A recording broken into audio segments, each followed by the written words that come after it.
Welcome to Discmaniacs Podcast. This week's cast is brought to you by Inland Flight Club and Tasty Beers. Now it's time for your hosts, Tyler and Dave. Hey, how's it going, everybody? Welcome back to another episode of the Discmaniacs Podcast. Thank you, as always, to everybody that's been listening and supporting, getting good messages and comments and all that stuff. We appreciate you guys tuning in. This week, we've got Jaime back with the boys. Welcome back, Jaime, dude. Hello, thank you. And then we got Tyler. What up? And we've actually got another special guest here that I'm super stoked to just pick his brain. George Loepke. What up, man? Yo, yo. So we'll get to know George and kind of a lot about his role in the disc golf community down around SoCal and honestly around the world. You know, his achievements are numerous. So so yeah, we'll talk to him. But I wanted to check in. Jaime, dude, what's been good, man? How you been? How's life, disc golf related and otherwise? Disc golf's been cool. Traveled to Nebraska since last time I talked to you guys. I went to Nebraska, played a tournament out there with Tyler. Nice. I think Tyler took it down, if I'm right. Yeah, buddy. Yeah, he did. Shout out to him. Then after that, I played another tournament called 303 Open, which I had the plans of like placing like top 50. Nothing crazy. I play twice a week. I'm just playing for the experience. Anyways, end up taking like 23rd, like top 20, whatever. I don't know, something like that. Nice, so, man. Played and played above my rating, so that's all I can ask for. Other Sweet. than that, and then work. Honestly, work has just been busy.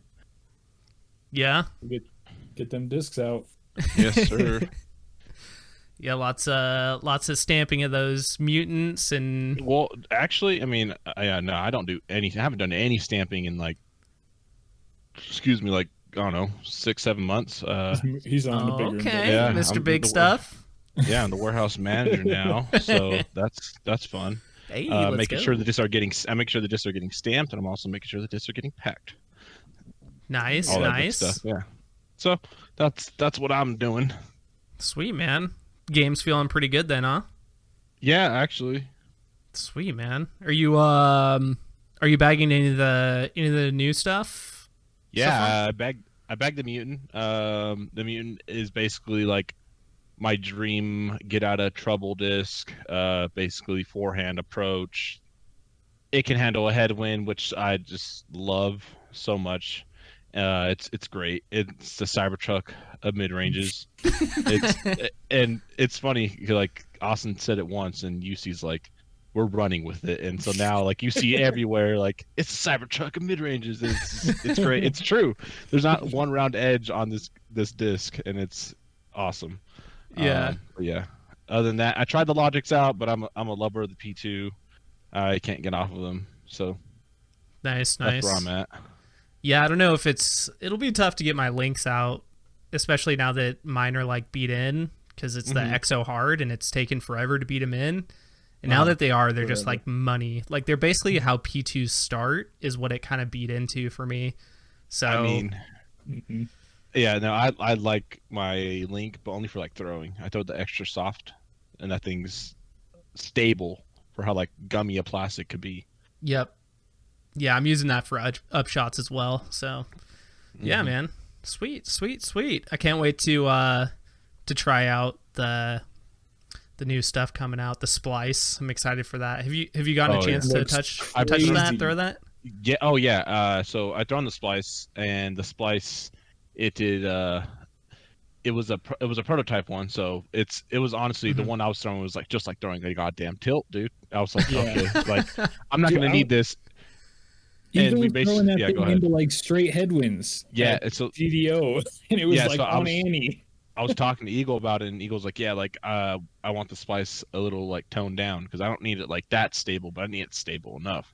So Yeah. And we all agree over here too at the warehouse and stuff. So like we are toning it down just a bit, just so like basically your overstable like FD3 Firebird, like really beefy one, I guess you can say. Okay. Yeah. But yeah, that's the plan. Interesting. I wonder if it would be kind of cool to, because Eagle's Razor Claw, the Razor Claw 2, is going to be the different, like the alternate tooling, I guess, the more stable tooling. Yeah. It might be kind of sick if they were able to like keep that tooling as somebody else's like signature disc, you know? Yeah. Like a baby tilt. Yeah, and just have like an ultra stable version, because people would love that. I mean, and then you make it in different plastics, and then that's what helps with making it more stable, whatnot. Yeah, that's fair enough. Yeah. Nice. Sweet, man. I'm excited. Tyler, what you been up to, man? Besides obviously playing with Jaime in that tournament. No, I didn't play with. Well, I played in Nebraska. But then, Nebraska. Yeah, I went to DDO and couldn't really find myself the first 2 rounds, and then pulled it together and got into, I don't know, like 30-something place, which was a pretty good victory in that field. Everybody's getting so freaking good. I agree. So yeah, I was stoked about that. And then drove home, got out of the car, and completely jacked my back up. Ugh. Like I went to the doctor to make sure I didn't like do a disc issue, and that's okay. It's just muscular, but it's been like a week and a half of like laying on the couch, like steroids and muscle relaxants and everything.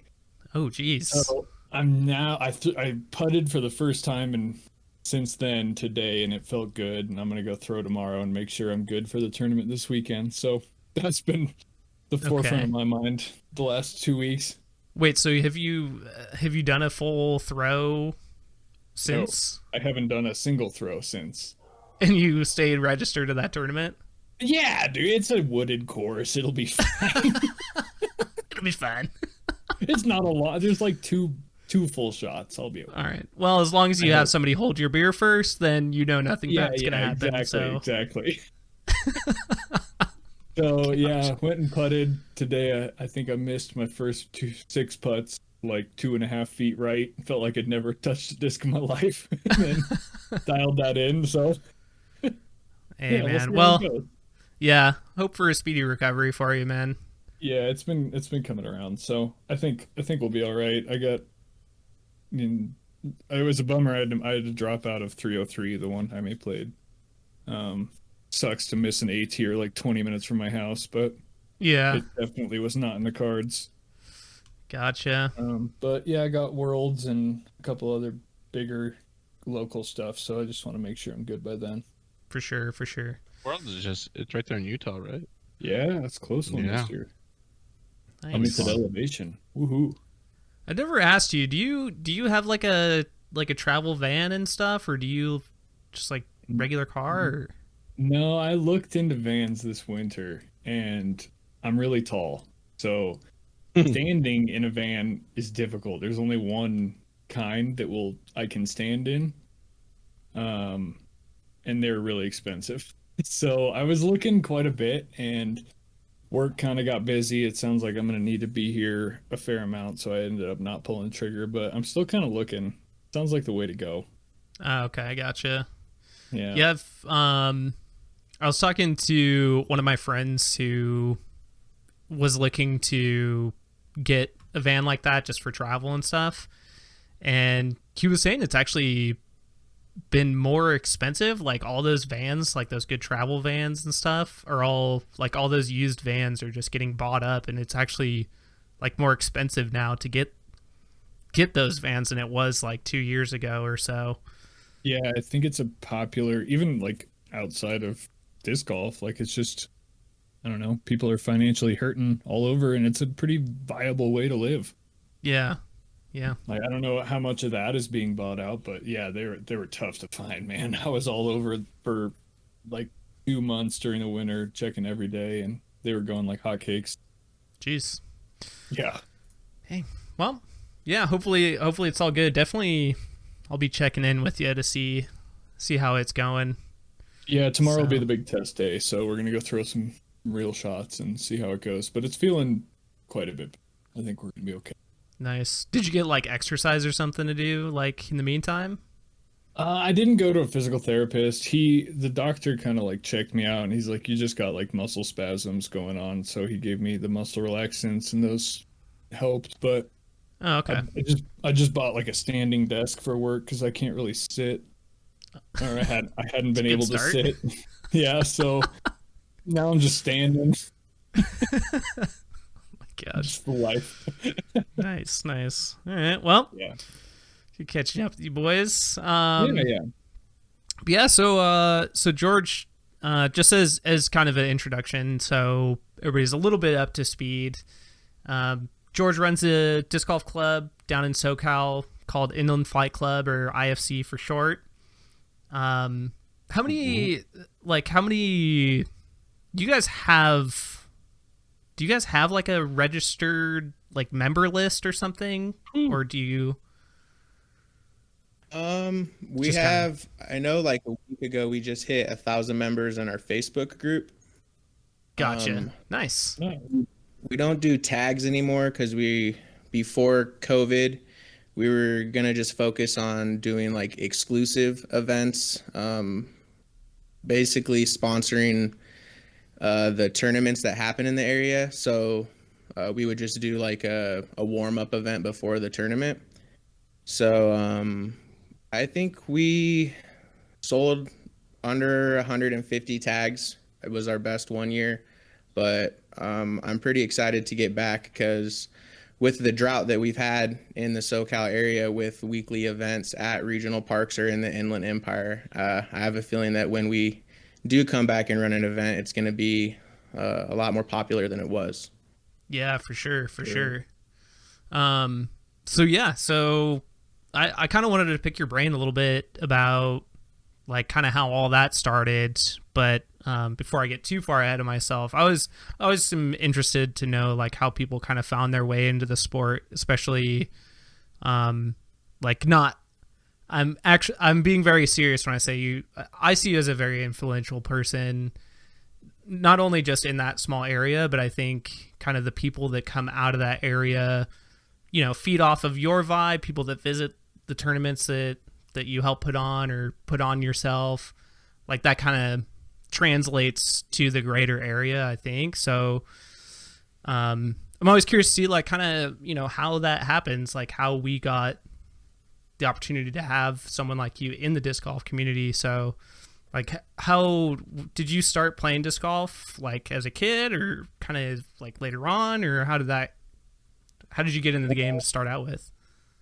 I moved to Ann Arbor, Michigan when I was 12 years old from California. So when my parents got divorced, I followed my dad and moved from Big Bear, California to Ann Arbor, Michigan.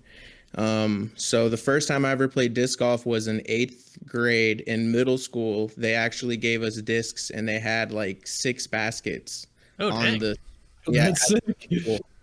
But I remember being frustrated because they didn't really teach us how to throw the disc. So they just kind of gave us discs and just said, all right, go have fun. And I just, wasn't getting results. And I remember just not being interested in it and kind of being like, well, that was dumb. We were just really out there messing around more than focusing on like throwing and hitting the best why score. do these always go left? Like, why do they only go left?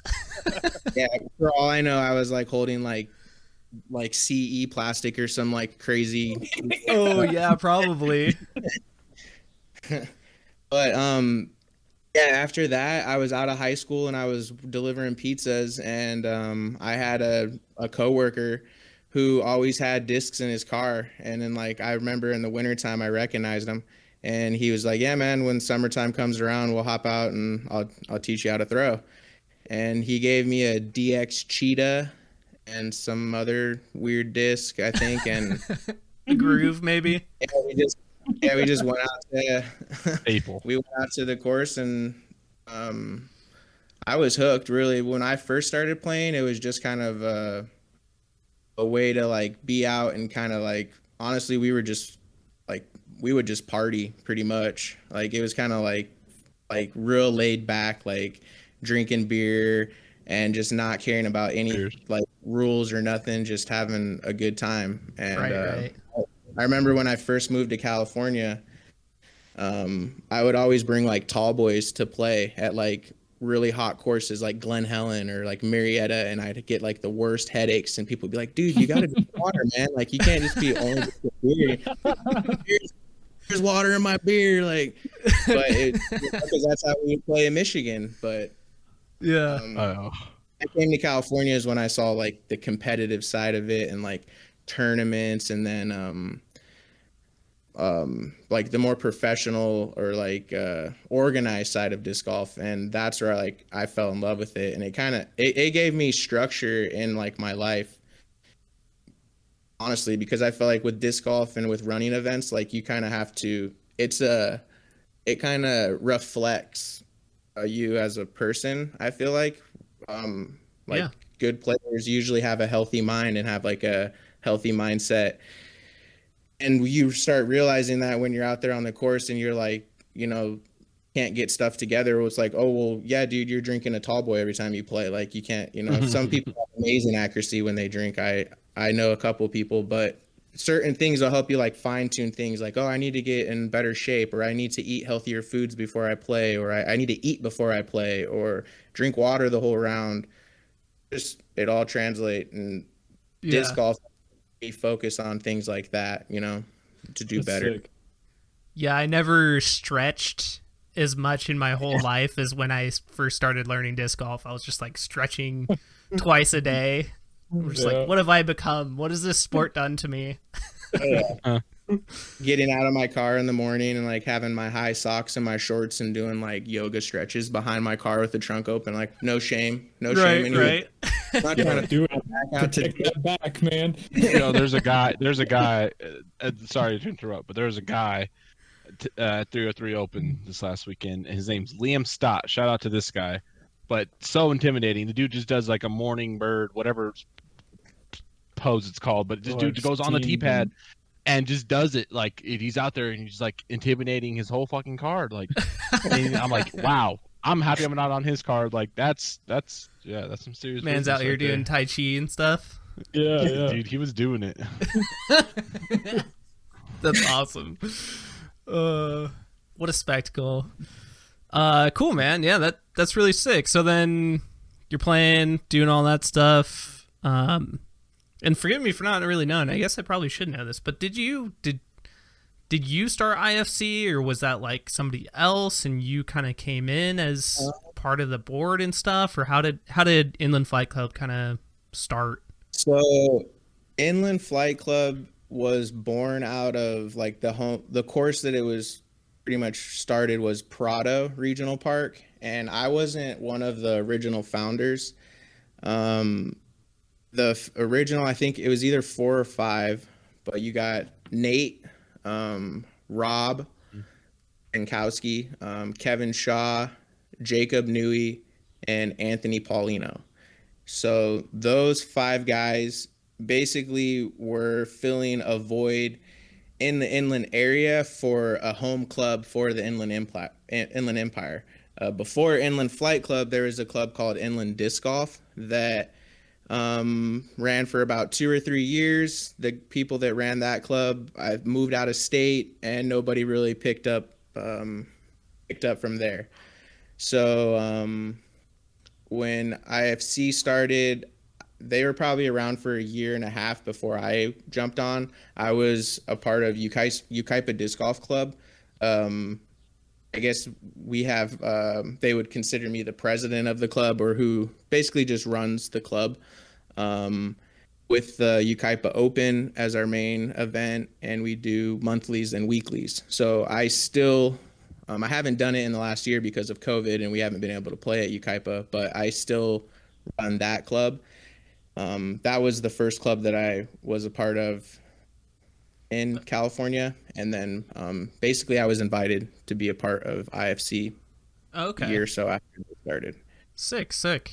And then kind of through that, and I don't know if I mentioned this already, but then you became a Innova Ambassador, right? Like, yeah. That was what, like 3 years ago or something like that? 3 or 4 years ago? Yeah, time flies. It's been about that long. I'd say because we get, as an Innova Ambassador, part of the contract, they actually have you a contract that renews every year. And part of it is they give you 50 discs in allotment. So I have about 3 years worth of discs on my shelves that I got to keep building more storage. It's a good problem to have. Yeah, it was probably like I would consider it a dream come true because I've always like looked up to professional disc golf like athletes, Paul Macbeth and Ricky Wysocki and Eagle, Simon, all professional, just being able to tour around the world, have free plastic, the country, the world, depending on the player. To be able to be someone who runs tournaments and get recognized by a company like Innova and be able to go into the warehouse and pick out discs and get treated like a athlete is pretty cool. And it's also funny too, because I'm always struggle between like 915 rated and staying above 900 rated. I've never really been impressive disc golf player. So when you have like all team stamp discs and this and that, you get sideways looks from people. They're like, did you buy all this stuff or how the hell did he get sponsored? Right. I think it's such a good thing that these companies are doing. It seems like it's more common these days, but yeah, just, like the tournament side of it's a hard job and it should get recognized. And for sure. It's sweet to see that a lot of companies are going that route. Yeah, definitely. I mean, like, to George, like, to go back on that point, to be recognized, like, if you're from Southern California, like, everybody knows who George Loepke is, like, for sure. Like, no, I'm trying to, like, like, make you cry or anything, but anyways, but yeah, like, it's like a factual thing. Like, you go when you're Southern California and you're involved in the disc golf scene, you know who George is. Like, he's doing everything he can, running tournaments, trying to make the disc golf scene like alive and healthy. Like, those are the people who should be sponsored, in my opinion. Yeah, and which I think it's well deserving for sure. Appreciate that. Yeah, and I feel you on the on that like kind of weird side because I'm pretty much the same with this rating update. I think I'm like 880 something. Been above 900, but that's like kind of where I tend to sit is like around 900, 890 or something.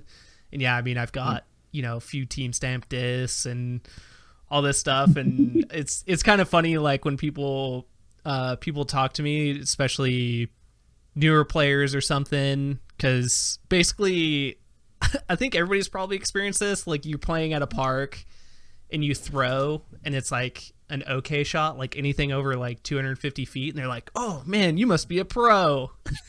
Yeah. And then I always like answering like, "Yeah, I'm sponsored. I'm on Team Discmania. It's a pretty big deal. Like I'm a player." Heck yeah, dude. Reality, I'm just like making YouTube videos. But have you signed a disc yet? Have I signed a disc? Oh, yeah. I haven't, but I definitely should. I definitely should at some point. I have a funny story. I won't name any names, but at Ukaipa Open, we were doing the final 9, and it's cool. The top 4, sometimes it's the top 5 players, will do 9 holes on the temp course. Where we turn an 18-hole course into a 9-hole course, and they'll have like a gallery. Usually, all the AMs. Everyone follows the pros on the last 9 holes before everyone goes home. And we're out there and a bunch of players, and one of the SoCal disc golf players walks up to me and asks me to sign one of the tournament discs. And I was like, wow, that's pretty cool. That's the first time in my life that anyone's ever asked me to sign something. So 2 years passes or so, and this person doesn't play disc golf anymore, is totally getting out of the scene, going through some things in life, is making posts about wanting to sell his whole collection. So as IFC, we kind of come together and we're like, hey, let's help this guy out and we'll get some discs in return. So we buy all of these discs off of him. And in the discs was the disc that I signed. So I got that. And now it's in my collection. That's sick. You got your own signature line disc. It went full circle. I always like if somebody gives me a disc as a gift, especially if I'm gonna throw it or whatever, I always like having them like do a signature or something on the top, so that I can have like shout out to that, because my first disc I ever signed was from you. Yeah, this is when I first met you. You came to California to visit the warehouse, and you're like, oh, Color Glow MD3, and then like you got it with the vinyl stamp, so it was like one of the only ones without like the Imperial Eagle stamp on it. Yep. And which I lost, by the way. Just lame. Yeah, I know, it's okay. My heart's a little broken, but it's okay. Yeah. But yeah, no, you had me sign it, and I was like, are you sure you really want me to sign this? And I was like, yeah. And so I fucking signed it. Yeah, it dude. Was awesome. This was my Jaime signature edition, man. That's what I always call it. There's nothing better than the first time you sign a disc, you know? The first time I did was I played well at some tournament and somebody asked me to sign it. I was so nervous. It's like, oh man, I signed the front of the frisbee. I don't want to mess up my signature. That must have been before the splatter god incident, because that pretty much takes the pressure off everybody. The splatter god. Yeah. Did you? Yeah. Oh, you don't know? Have you not seen Simon screw up a disc that costs like $2,500? Yeah, I have. Yeah, that one. Yep. I also signed a disc as Nico LaCastro one time. That's probably my greatest signature story. That fro. I had a full fro, like Nico style fro, and I'm like a foot and a half taller than Nico. And they asked me, Nico, will you sign this? Sure, man. Just made my best Nico LaCastro signature impression. Oh my gosh. Straight up just wrote Tyler Lehman on it. And... No, I wrote Nico LaCastro. I know. Oh my gosh, dude! Somebody's probably still walking around like, "Hey, you see this Nico? It's like hanging on his wall or something." Well, for all he knows, it's Nico, and he's stoked. Pride and joy. That's true. There's some joy there, even though it's all a sham. It's all a ruse, but. Oh my gosh.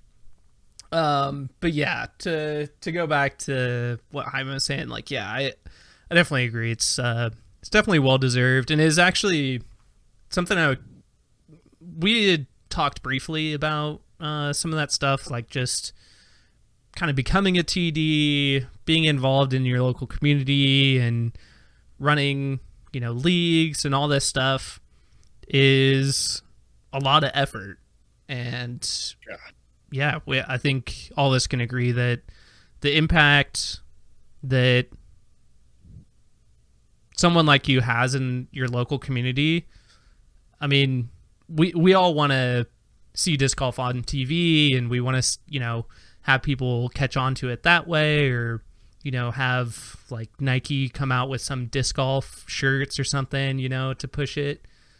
But at the end of the day, it's like, it's guys like you that are running tournaments and locals and stuff.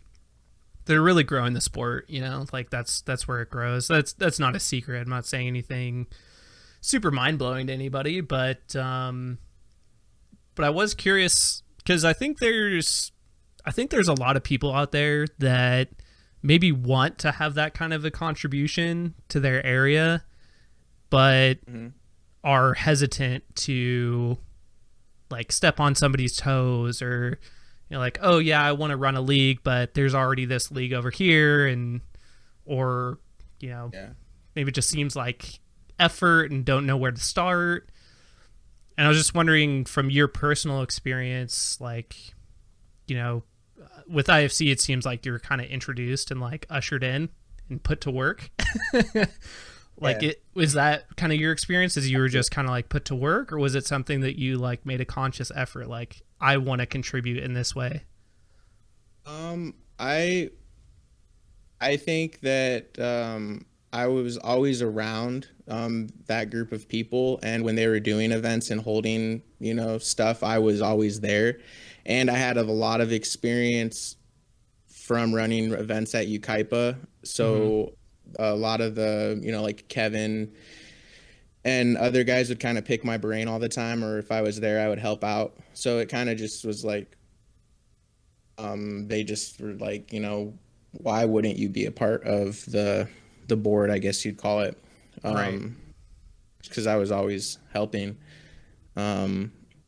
And yeah, with like starting events in your area or like worrying about stepping on other people's toes, I've heard all kinds of crazy stories. People get real protective over courses or protective over days and certain times and feel like, they're the only one that should run in that area or worried about pulling players from certain areas. I think it's a really good problem to have where you're fighting over time and areas because it kind of shows the demand. Absolutely. And also, I think that it basically just depends on the person. And if you're someone who carries yourself, like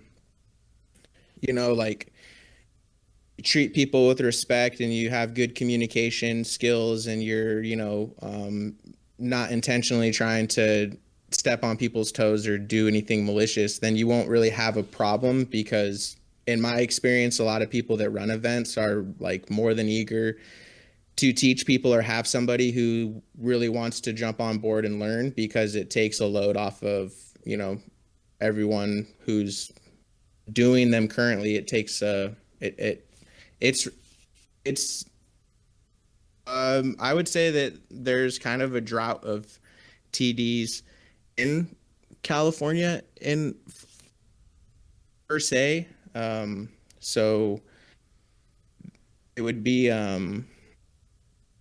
basically what I'm kind of stumbling my words here a little bit, but you're good. Yeah. I think I get what you're saying. Yeah. Like the demand is there for more tournaments, more weeklies. Like for me personally, if I'm going to go play disc golf, I would, if I have the choice of going and, well, I mean, sometimes I'll choose to go play by myself because disc golf is great for that too. But if I'm going to go play with friends or something and there's a weekly going on, down the street, then like, yeah, let's go play the weekly and like meet up with people, especially as we hopefully come out of this whole crisis and everything and hopefully get back to normal.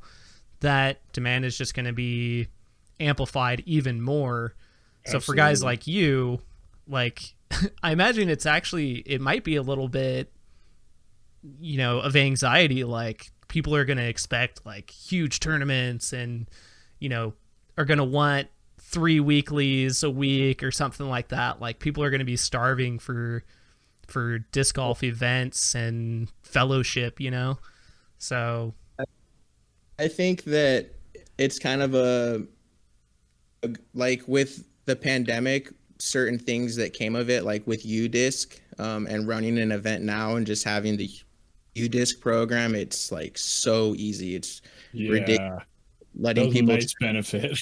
Yeah, like you just have people check in before the round. They're taking the score throughout. At the end, your scores are already there. They're like, they're already there. It's already listed who's first to last. And same with the PDGA on the tournament manager side, like how they have streamlined it to where it's so user friendly and it's nowhere like it was just 5 years ago, whereas you were uploading scorecards. Yeah, like doing all this crazy stuff and you're just like scratching your head and doing math formulas that you'd only do a couple times a year and you're like, what the heck? And now it's like anybody, you just punch numbers into it and it's just like, boom, it does it for you. And I think that with it being like that, it's going to be more attractive for people because they're not going to be like, I don't know, man, I seen this guy pulling his hair out the last time he tried to. It's more like, like, oh, all you got to do is upload this and, press a couple. The worst thing you deal with now is like older guys that are like, I got a flip phone still. I don't know what UDisc is. Like, I don't know nothing. And you can just manually add them, it's like, it's all right, man. We got you. like, and you just take that guy's score. And because there's enough people around that, have UDisc nowadays. Yeah, you're just like move them on a card that for sure has phone. That's a good point, though. Like, I feel like that part of the pandemic is going to benefit disc golf in the long run a lot. We learned some stuff. You don't need to do paper scorecards and shuffle cards between rounds, and there's just so much headache that doesn't need to be a part of the game in 2021. Yeah. we got to be living 3008, you know? Yeah, exactly. We all got phones. Come on now. Yeah. Yeah, and man. it's UDisc is like you can get is like with the circle ones and the Yeah, it's cool. it's pretty awesome how in depth at what you can see at the end. Mine just shows a lot of red, but You know, it gives you something to work for. You like, hey, I can't putt. Good to know. Yeah. Yeah. It's nice for me to know how exactly bad I am at putting. Yeah. You know, it's Precisely. good to put stats on these things. Yeah. That's why, you know, I'm only going to play like golf course type courses, you know, for tournaments from now on. So that way, you know, fairway hit percentage, farm that, you know? Yeah, I'm looking good from DDO. There was nothing but fairway out there. Ooh, let's go. Yeah, scramble percentage is pretty ugly because when you go OB, it's tough to save, but... Oh, man. Yeah, so I mean, kind of building upon that, because again, I'm interested in getting people information of like how to start. 'Cause like I said, I think there's a lot of people that are just like on the fence, you know, like wanting to make an impact but haven't quite decided how. So in your experience, like you just kind of like got involved with your local club with like the Ukaipa. Sorry, is it just Ukaipa Disc Golf or Ukaipa? yeah, Ukaipa Disc Golf Club. Okay, Ukaipa Disc Golf Club. So like you just kind of got involved with with an already existing club and kind of built from there, like with your experience and everything. Yeah, I would say to like anybody who is trying to become a tournament director, or I mean, just wants to hold a weekly or a putting league at a brewery or anything like that, is to just first of all find your local weekly that's already established, whether it's a Friday or, you know, there's Wednesdays, Polton singles here in Southern California, or Ukaipa would do Fridays in the summertime or Saturdays in the wintertime. And basically just kind of whoever's running that event, you just approach them and ask questions, as in being eager of just trying to see how you can help or how you can contribute. I know in Southern California, when it comes to running an actual event, PDGA event, you have to get approval from the state coordinator before you can run a C tier, B tier, or A tier event. So if you go to PDGA and you try and sanction an event, the first question they're going to ask you is, did you get it approved from your state coordinator? So in California, the state coordinator is Suzette Simmons, and Suzette, one of her, I don't know if it's like an actual requirement, but one of the things that she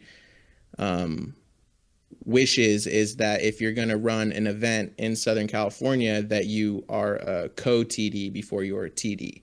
Basically, so you can get a firsthand experience of running an event and see if it's something that you know, want to do.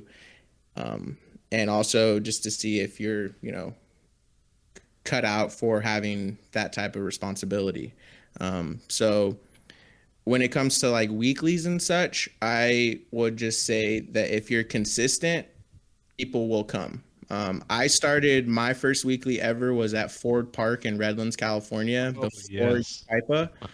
And basically I was watching YouTube every single weekend, just drooling at these pros throwing and signing up for every tournament that I could find. And riding my motorcycle all over Southern California, just going to events thinking I'm going to become a professional disc golfer or whatever. I was just chasing the dream, you know, loving my new life in Southern California, moving from Michigan, loving disc golf. And we were kind of just like, we don't have a weekly around here. We don't have anywhere where we can go and we can play competitively for 18 holes and practice, so that when we go and drive to Sylmar, these guys from Highland, you know, they suck because they don't play ever. They just play on the weekend. You know, they don't ever have like a we just wanted to have like a serious round that we could practice. So we started Tuesday weeklies at Ford Park at 5:30 in the afternoon. And the first time we did it, there was like 4 people, and it wasn't like random people. It was like my close friends, like my brother, my buddy Carrie, and some other guys that I was already playing disc golf with on a Tuesday anyways. And, I would say one thing that really gets people's attention is ace pots. Yep. And that's kind of where the slippery slope is. There's unfortunately people that collect money, collect ace pots in quotations, and are, dishonest with it, and they run with the money, whether they're spending it for personal expenses throughout the week or they're going and, playing tournaments down in Vegas and, with other people's money. So those don't last though, Yeah, exactly. They work That's their a one and done. Yep. So with being able to hold an ace pot, be somebody who's responsible, that's reliable, you show up every Tuesday, you're not going, hey, sorry guys, no weekly this week, you're finding someone who can cover you. People are going to know that there's a reliable weekly there at that time. And sooner or later, you're going to have people from all over that are going to drive 20, 30, 40 minutes, an hour, just to come and play your weekly on a Tuesday. And you can, I've always ran my events like $5, $7 to enter, $5 goes to direct payout, $1 goes to the ace pot, $1 goes to the club. That's exactly what we do. Yeah, I mean, to tag along on that, George, like literally, like shout out to DJ, me, and Wheeler when we all lived in the high desert. Like literally, we were driving 50 to 45 minutes just to come play your weekly, and that every week, yeah. Which I mean, SoCal, so that was like what, 3 miles away? Yeah, you could have walked. But... No, we were far. We were like breaking the speed limit for sure. We were like, it was good time. Yeah, I'm not envious of the drive that they had to do. Sometimes they were like, George, we're 5 minutes away. No, it's true. Put us on a card, bro. It's true. It's another of the things that TDs have to deal with. Oh yeah. Hey, could you get me in? Geez. Yeah, get yourself a burner TD phone, maybe, huh? Yeah. Oh, that's a good idea right there. No, I've never. I use Do Not Disturb every night. Wise man. And now it's just. I mean, my iPhone has it set up where it does it automatically at 9 o'clock. If you call twice, it'll go through. Just so for all the stalkers out there. I'm calling twice every night now. Tell them that. Hey, now everybody knows. Yeah. Because we're posting the link on the IFC page too. So yeah. Before Ukaipa though, before, let's see, when the pandemics hit last year around this time, before we sold it out in February, and every time my phone would just blow up. And now I know, just don't answer. Yeah. The best thing. Before, the first couple times I did it, I would be like, oh, let me be a helpful TD and find out what this person needs. And, it'd be like, I was on the last screen and I, was about to check out and now it says it's full, and irately mad. And I don't have a definite answer other than, well, did you sign up for the wait list? And so now you learn. Don't even do it. Yeah. Every time it's like a number I don't know, and it's I've had them at 10:30 at night, and I'm like, nah. Okay, right now. Yeah. Got to put a limit on yourself, or you're gonna end up working 80 hours a week trying to TD an event. Or responding to people on social media. Shout out Kevin Shaw. He would always at first, and I'd be not getting in arguments with people, but I would respond to something because they would be saying something that wouldn't be truthful, or I'd put them in line. And Kevin was like, hey man, it's you don't have to respond. Just because they're putting something directed towards you, if it's important, they'll send you a a personal message or call you or talk to you in person, but you don't have to like respond to everything. It's sometimes better just to just keep on scrolling. Yep. There you go. Wise man. That Kevin. Yeah.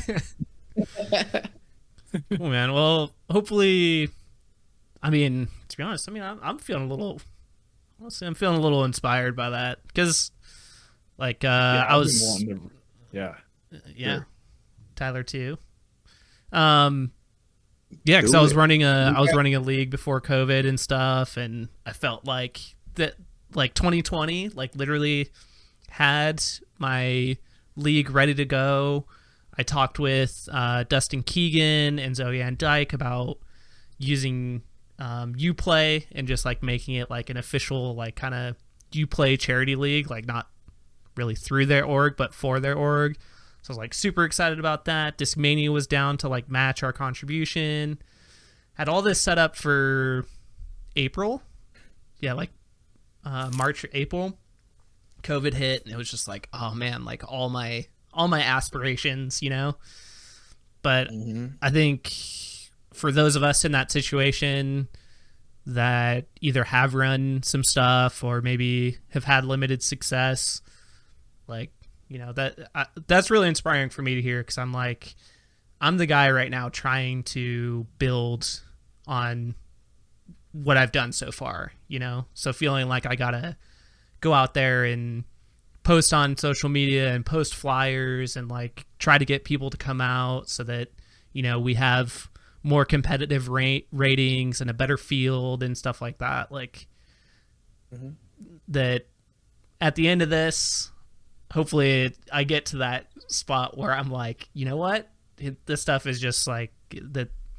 It's just going to come with time and with consistency, like you're saying. So I'm going to take your advice, and I hope everybody out there too is feeling a little inspired to start their own stuff too, or keep pushing through adversity, you know? So, cause I'm sure you've had your share running tournaments and stuff, and you're still out here. That takes a lot. So yeah, I'm sure I speak for a lot of people when I say thanks for what you do. I know you get a lot of thanks probably, but probably not enough. So, you know, thanks from me and everybody else that I know down in SoCal that benefits from what you do and all that good stuff. Like all that effort goes somewhere, you know? So.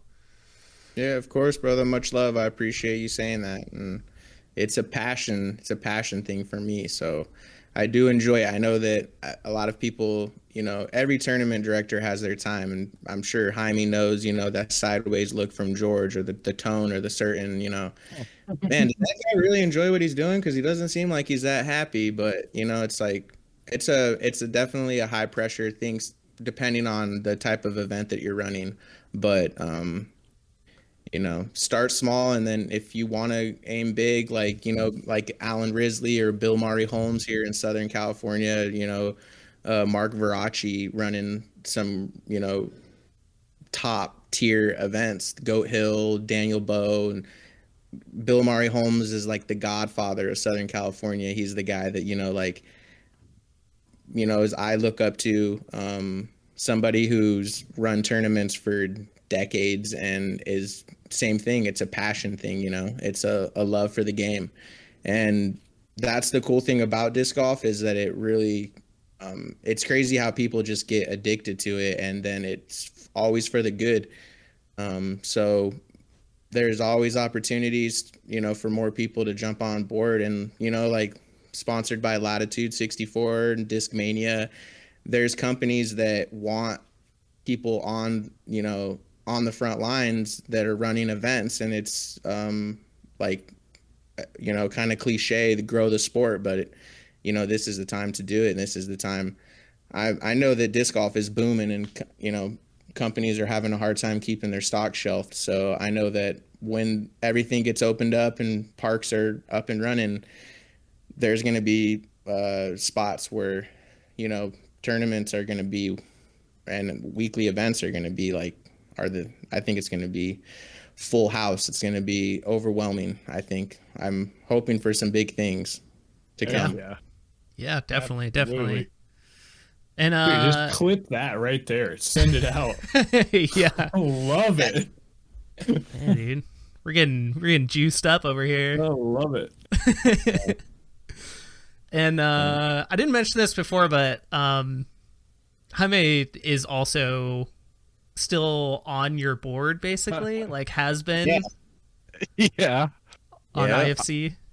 George can't kick him. Sometimes, so it's funny. Like sometimes, like I'm in the chat and everything, and they'll have a vote, like which is like a big thing, and as long as the majority of the people inside the group pass it.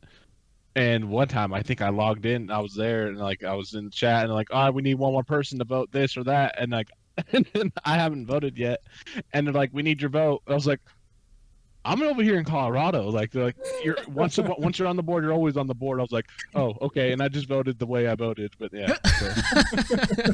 I'm still there. You're still out here. And I told them. Like, go ahead. I told them, like, go ahead. Like, you guys can remove me. Like, I'm no longer in California. And they're like, no, you're always on the board. And like, and so like, and I even came back to California in like 2019, 2018 for Christmas, and they had a wonderful tournament, SoCal Championships, I think, right, George? I don't know, something like that. Yeah. And I played in it, and I was even there helping. Like, it was great to be back, honestly, because before I left, I was like, I just got on the board and was helping doing things, and then I go and leave, and I felt horrible. I mean, not really, but I mean, I felt bad because like I love that club, but like obviously I was moving to Colorado, which I love. So, but yeah. On that note, on Jaime moving to Colorado, I remember years ago, however long it's been, but Austin Montgomery hit me up and being like, hey, so what's up with this Jaime guy? Like, so, kind of doing a little character test. And me being like, he's the best freaking guy ever. He's awesome. You should definitely give him this opportunity. He's not going to disappoint you. And as far as you've come in those last couple years and how you're, the manager now there, and you're out there living as a, like a freaking functioning adult. I feel like I'm your dad or something. It's pretty awesome, and I'm like super proud of you and super proud of like how far you've come, and like you're Thanks, a badass dude, and like keep on doing your thing, and it's awesome to see where you've come for sure. Thank you. That means a lot. Yeah, man. You guys have such a cool vibe down there. Like I don't know if anybody really knows based on the podcast, but I used to live down there, so I know Kevin Shaw. Like, he was one of my friends growing up, and then I moved to Washington before either of us got into disc golf, and he kind of like got involved, with IFC and all that stuff. So I came down and visited, after all this happened, and just that whole group of guys, like not just the people that are like involved on the board and everything, but like everybody. I went out to one of your tournaments, the Ukaipa Open, which is so sick. If you guys are able to get into that tournament when it gets up and running, that it is so much fun. And the family like vibes are super, super strong there. Like, everybody's looking out for each other and having a good time. And like, I don't think I've ever seen a tournament with that many people that like there was like, at least that I saw, there was no drama, there was no like anybody arguing, maybe during the rounds I'm sure some cards had somebody call foot fault and get mad about it, but like as far as there was really something that year, the only thing that happened was I think Nui was doing a backflip over a campfire, and I think he caught his hair on fire that year. I was there for that. That was the drama that year. So yeah, like I tell people here in Colorado that there's not a tournament like that where you get to camp and then you literally wake up, go to the showers, take a shower, and then you're up, you're practicing for the tournament, and it's an amazing thing. And like the whole temp course that happens around the campsites is like amazing. You have to play Winter Park, Jaime. Hey, I'm just saying. I'm telling you, I'll sign up. You can't say they don't exist if you haven't taken my advice. Okay, well, I'll strong sign feelings. Up, Ukaipa Open # Ukaipa Challenge is one of the best tournaments I ever played. Honestly, like it's I don't know, like their bonfires happen at every campsite, and like everyone's welcome. There's like no like, hey, you can't come chill to this campfire, and like shout out to Ken. Like, this dude just brings his guitar and he shreds. He's just shredding the whole night, and like, I don't know how I slept through it, but I did. And yeah, and dude, it's a great time. Honestly, you go there like 2 days before the tournament starts, and you're just having a blast. Yeah, I remember watching the UKIP Open years ago. For the final 9 with Colton. I know I've seen video. there. I don't remember where or when, but I know for a fact I've watched the UKIP Open. Yeah, and there's also one on YouTube where Simon and Eagle go to. It's either maybe it's Eagle and Eric Oakley, but I know it's Eagle's there for sure, and they do like a. They're like, oh, these holes aren't long enough, so they just go back like 200 feet on every hole and make their own like course at Ukipa, and it's pretty cool. They throw from some pretty crazy shots where I'm just like, what? Like, I can't put a tee pad there. The ants will kill me. The pro layout they have, or the monster layout, I think is what they call it, at Ukipa. The beast, yes, it's so good. Like, you're throwing over a ravine type like gutter washout thing, and it's like basically plays like as a river. It's OB, and then there's one where you're actually throwing from like a dock, hole 6. Nice. You're throwing from a dock to like over this water that's like elevated a little bit, like it's like on a wall type land thing that's like raised. And it's iconic, honestly. Like, and it's yeah, great. I love it. I love it so much. Yep. Yeah, and just so that that whole experience, I haven't seen that level of just like friendliness, openness, like people having a good time. Like that's crazy. So let's all go play next year, huh? Yeah, it's gonna. Right? We haven't done it for 2 years. We had to cancel this year and last year. No joke. 7 days before the tournament was gonna happen, or maybe it was less than that. They pulled the plug on me, and I had. Oh my gosh! I had to refund over. I want to say anywhere between like 80 to 100 pros it was that I had to give refund. Oh my god! And then the amateur guys, and you had packages and everything ready. I was on a first name basis at my post office. They were like, "What the heck do you do?" And I'm like, "Yeah, I just ran a tournament and they canceled on me, so now I have to send out 120 packages all over the place." Dude, that is devastating. That was crazy. Yeah. But so then this year we were just a little bit more. I wasn't gonna collect cautious unless I knew that it was gonna happen for sure, and the regional parks were just not down to give me that type of guarantee. So we just said, okay, well, hopefully we can do it next year. Yep. But yeah, I'm sure, like you said, it'll come back with a vengeance. Let's bring it. It'll be like a family reunion, honestly. I feel like because I had us going we were gonna have a band Friday night and Saturday night. Ritual Brewery sponsors the whole thing, so it's pretty much free beer. I don't know how that's gonna play out now. And the raffle's crazy. We use a stage and a microphone. It's just like a huge party, family reunion, good time, disc golf. Yeah. So, talking about it makes me miss it.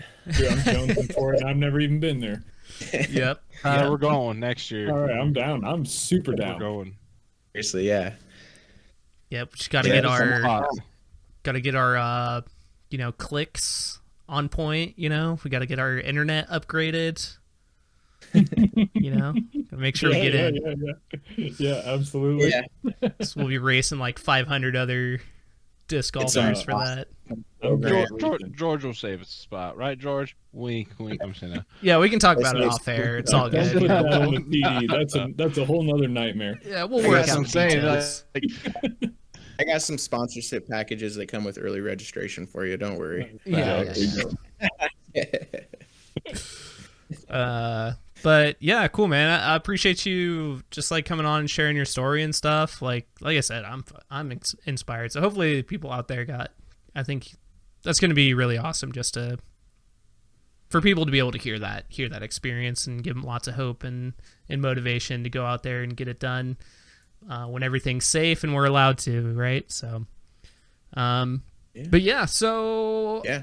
I did want to pick you guys' brain a little bit. A couple happenings lately. I think since last time we've had the two NTs. So we got the DDO and then Goat Hill. And we had a ratings update, which... And Mid America Open. Oh, yeah. Since we're counting Silver Series. Yeah. True. Yeah, so I mean, I'm just excited to see Paul, like, back in Paul form. Apparently he's not washed up for the 10th time. He's still really good at disc golf. Yeah. Still amazing. But I mean, yeah. It's crazy. I think as the ratings stand, I was just looking actually, Paul dropped 4 points, but he's still in the lead at 10:51. No, Ricky is in the lead. And Calvin's above him by 1. Rick is 10:56, Calvin's 10:52. Oh, okay. 10:51 for Paul, and then 10:50 for Eagle. Yeah. Goes to the top 4 people right now. Yeah, so I mean, Rick's on a roll. It's so hard to say like who's the best right now. Like obviously we have favorites, but dude, you know who I fear when I'm just watching, honestly, like, and like I'm obviously rooting for Eagle and all the other Discmaniacs people. But god damn, dude, Calvin Heinberg, dude, that guy is scary. That's because he's so scary. Yes, he is. his putting style is so like minimal, and like his driving is just it's good. Like him, I don't know. Dude, Rick at Goat Hill scared me. But like, okay, like yeah, I don't know. Was like, dang. Yeah, and I noticed he started tilting his putter down again a little bit. Like, because we were talking about that last time. He was rocking that nose down, but he's not putting so freaking hard from like 12 feet anymore. Yeah. Which is nice. Well, I mean, in California, your putts stay up quite a bit, like compared to here in Colorado. That's true. So maybe that's why the whole nose down thing was happening. Also, side note, Brody Smith. Anybody watch Goat Hill? I didn't watch his round. So Brody Smith throws like 600 feet now. Just so you know, he's been playing for a year. It's not a big deal. Well, he has a lot of frisbee background, bro. Like he's a top 1% distance in the world. I had no idea he could throw that far. Yeah, I'm just realizing now he got 8th. He got 8th with a 985 rated last round. Like he crapped the bed the last round, and he still got 8th. Yeah, 1055, 1013, and a 985. So you just crushed it on the first round. He tied Paul. Yeah, or not Paul, Ricky. I did not realize he could throw so far. Yes. He was throwing like 75 miles an hour. Mm-hmm. Well, nobody does that. You're not allowed to do that. I'm pretty mad about it. If you haven't noticed. I've been playing for like 20 years. I can't even throw that hard. Yeah, you're gonna have to tell your friend that. Oh, I know he's gonna be so disappointed. You don't throw farther than Brody anymore. I might still have him, but it's way closer than I would like it to be. You think you can still? I mean, yeah, you probably. I can get it. You're still like 550, 600. Yeah. Okay. So. I can hang, dog. You're still out here. But yeah, so that was crazy. I'm just glad to see Paul like back out here. You know, not that he ever like really left, but I mean he's 1055 still. Yeah, so 51. Sorry, yeah, insane. Yeah, Haley King just seems like you know new page ? Like page 2.0 possibly potentially. Because I mean, she's only getting better, and yeah, pretty fire. And Paige didn't play. Yeah. Wasn't she in like Hawaii or something like that? Yeah, but like, why? Why though? I don't know. Maybe she's just like needed a break, resting up for Worlds, maybe like prepping up for like USDGC and Worlds. Yeah, I don't know. Spice. Yeah. And then Jessica Weiss dropped out of DDO with back pain. So hopefully it's just I was reading a quote from her that said that she was just like had some back pain. It seemed like maybe she could have played, but she just decided not to because there's so much of the season left that she didn't want to risk it, is what it seems like. So hopefully that is the case. Because we always want people to stay healthy and have longevity in the sport. Yeah, Ezra Aderhold dropped out. He had some fake meat that didn't agree with him. Oh, really? I didn't even see that. Yeah, he had some like artificial meat the day before the tournament. Oh, like legit? I thought you were just trolling. I thought you were No, he's joshing. like vegan, and no, he legit had artificial meat that he got the stomach flu.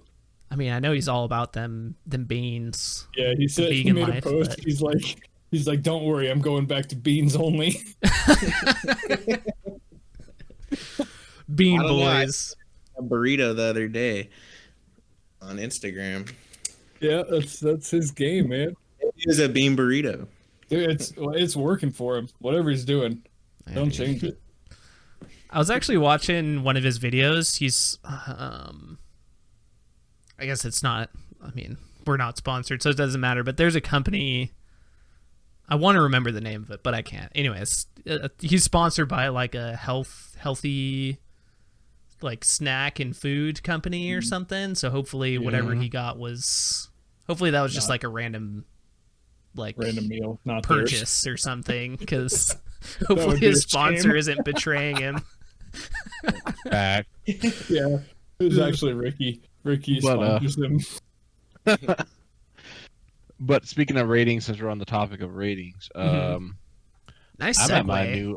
I'm on my new all-time high rating in disc golf. Oh, let's go! Yeah, dude, I feel so good about it. And I went around the warehouse. I'm like, "What are you rated? What are you rated?" And they're all rated lower than me. And I was like, "Yeah, I'm 978 rated. All fucking happy as shit, dude. Dang. My goal was 960, but I jumped up to 978.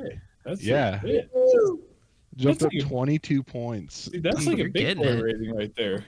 Yeah, I feel big. Dang. I feel big. But yeah, so I'm at 978 now, which is I feel good about it. Like for only playing twice a week, maybe 3. I go to the league and then I play like on the weekends, whatever. But other than that, like I don't do much. Like I putt for like an hour, maybe. Now you're just minutes. humble bragging. Yeah. Dude, it's just I guess it's the little things, you know. No, dude, that's sick. That's awesome.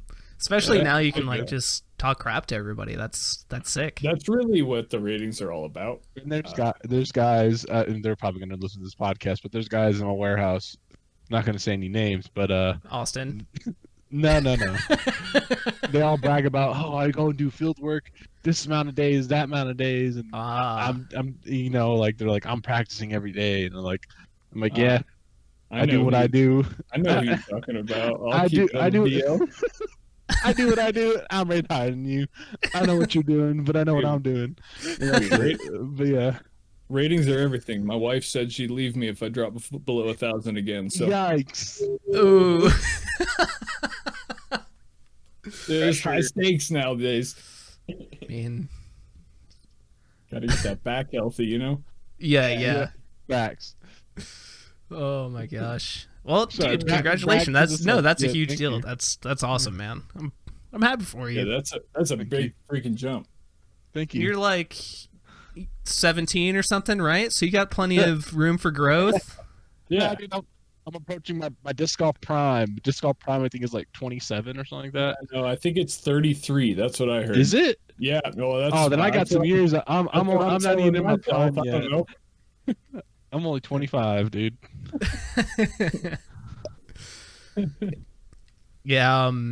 It's actually this is a little bit off topic from disc golf, but today is my last day in my 20s. Or no. Yeah, today is the last day in my 20s, so I turn 30 tomorrow. So well, happy birthday, dude! Rest in peace, take care of that back, man. Yep, exactly. Rest in peace, my 20s. Rip. It was nice knowing you. Yeah, I'm happy to send it out with a bang with you boys. So yeah, happy. Yeah, I'm happy. I'll crack the beer open for you. Yes, sir. But yeah, that's and then we were talking about people, Jessica Weiss and people in and out of disc golf. Simon's back, so yes, hell yeah, sir. So excited. We're all stoked for that. I'm just hoping, no offense, but everybody's hyped when they watch Simon because he takes the Simon lines, but I don't think he's gonna do that. I think he's just gonna play smart golf, honestly, and I think he's honestly gonna play well because sometimes I think those Simon lines, get him in trouble. He's gonna slay if he just actually plays golf. Yeah. So I'm looking forward to that. Honestly, hopefully he does well at OTB. Yep. Well, there's a video he did with Paul where he took all the Paul lines, so all the smart, regular disc golf shot lines, and then he made Paul throw all the Simon lines, and Simon was like, his mind was blown because he shot just phenomenal. Yeah. So yeah, I hope he does. I really hope he does. Or at least he just picks maybe only one Simon line per course, per 18 holes. Yeah, that'd be good. Yeah. Agreed. So, but either way, it's I'm stoked to watch him either way. Yeah. Hopefully, whatever version of Simon comes back, it'll be a good Simon. Yeah. Some people on Facebook, they're just gonna be like, "Oh, Simon, you've changed. You sold out, bro." One of my favorite lines is, "If you don't have haters, you ain't doing it right." So it's true. There you go. That's why George has to turn his phone off at 9 a.m. or 9 Exactly. It's all that success, Yeah, exactly. It gets to people. Yep, hate us because they ain't us. Exactly. But Simon being back. We were talking about ratings. I think and then just one last thing about Simon that I thought was cool. If you guys haven't checked it out yet, or saw it, this Patriots player, Teddy, Risky. Yeah, I'm not a football fan, so I actually didn't know who he was. So sorry. He's a beast. That's a shot on me, not him. But he's got a TV show on national broadcast and played around with Simon, and that's going to be airing. So for those of us that are hoping for more disc golf exposure, I think that's going to be really, really huge. It's going to be sick. Also, side note, it's so nice to see a world-class athlete. He's first ballot Hall of Famer, no question. He doesn't look like he knows how to throw a frisbee, and it makes me feel so good inside. That's actually... I must be an athlete. Yeah, that was actually one thing I was gonna say about it is because for instance, my dad, I want to take him out and play, and I've taken him out a couple times, but he's very competitive, played baseball his whole life, and has coached and all this stuff. So when he goes out and throws, he's throwing ultimate discs and stuff, it's a little deflating, throwing and the disc just going left, or not feeling like you're throwing as far as you could, or something like that. I'll probably show him the Simon video, or hopefully whenever this episode comes out, which I guess I should have checked if it already aired, or I know they usually record way ahead of time, so I don't know when the actual episode's going to come out, but definitely going to show him this video, or just have him watch it, or just watch it with him around. Right. This is hard. Yeah, so that way you can see oh, look, you throw just as good as Hall of Fame Teddy over here. So yeah, it was nice to see. Yeah, so hopefully for people in my family, or just my other friends that I've gone out and played with and stuff, that if they see what an actual beginner skill level looks like, because a lot of the time we try to introduce people into disc golf when we've already played for 7-8 years, and you don't realize how quickly you can actually get good at the game. You just see oh, well, this guy throws 600 feet and I throw 100 feet, I'm never going to be good, Yep. So hopefully it gives a little bit more encouragement. It's not a you thing. It's just, you're gonna evolve in your game very, very quickly. So hopefully people see that and are encouraged to continue playing or pick it up. So I just thought that was cool. And the fact that he played extra just so Simon could, film a vlog episode and stuff. I thought that was super cool. He seems like a really cool guy. So yeah, absolutely. Agreed. Yeah. So shout out to Teddy Brewski. I hope you're listening. Shout out to Teddy. Yeah. I'm sending it to him. Yeah, just DM me, if you want to hop on the podcast. I'll see if we have space for him, but we'll be a little tight. We'll see. Yeah, schedules. We're a little. Yeah, we'll have our guys call his guys or vice versa. So it's all good, But yeah, that's about all that I had for you boys. Anything, George? Anything you want to shout out or anything you want people to check out before we get off here? I would just encourage people not to hesitate to reach out to me if they have any questions before 9 p.m.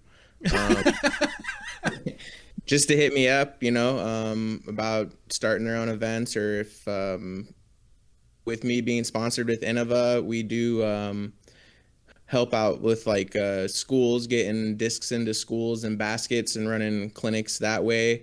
With your place of work as well. We do putting, logos, work logos, and doing work gatherings and stuff. We've had a couple of those that are pretty fun. So if anybody wants to reach out to me, feel free. Wanted to thank Innova for the sponsorship and having my back. The Heiser Project, Anthony Suarez out here in Southern California, one of the best disc golf apparel lines out there. But yeah, thanks to the Heiser Project, and just look out for me at Ukaipa Disc Golf Club. Hopefully we'll be back on the scene here soon when the parks start opening up.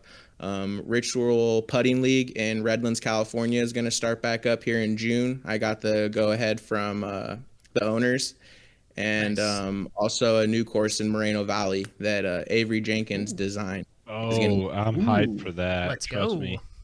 So yeah, thanks for the opportunity to have me on here, guys. It's been a pleasure. Yeah, man. And for sure. much love. How if people are interested in that stuff, like having a work event, stuff like that, should they just find you on Insta or something, or how? So Facebook, it's just George space Loepke. Instagram is Disc GG, so short for Disc Golf George. Yeah, reach out to me on social media. Sweet. Cool. All right. Tyler, anything from you? Instagram is my name, Tyler Liebman, and I hope my back gets better. You can go check me out on pdj.com. Nice. I may. I just want to give a shout out to, yet again, Inland Flight Club. They're a wonderful club. If you're in California or you're just visiting, if you join the club and you just need somewhere to play, anyone on that page will help you, point you in the right direction to any fun course out there. George talked about Glen Helen. Love that course. Miss it as well. Other than that, if you want to follow me, you can follow me. Friend request me on Facebook. Just Hyman Murrow, or Hyman_Murrow47 is my Instagram. Go ahead and follow me. Nice. That's basically it. Yeah. And then for me, if you're listening on YouTube, then you already know about my YouTube channel. Go check out. I just did a Mutant review and compared it to some other brands and the MD5. So if you guys are curious about how the Mutant flies, you can check out some flick approaches and stuff on there. I'd really appreciate all the likes, follows, subscribes, bell ringing, and all that good stuff. Otherwise, you can also find this podcast on Spotify, iTunes. There's an RSS feed link, so if you want to listen to this in your car, anything like that, you can find it in those mediums as well. And that's pretty much it. So thank you guys again for listening, and thank you as hosts for joining me, and we will catch you guys on the next one. Peace.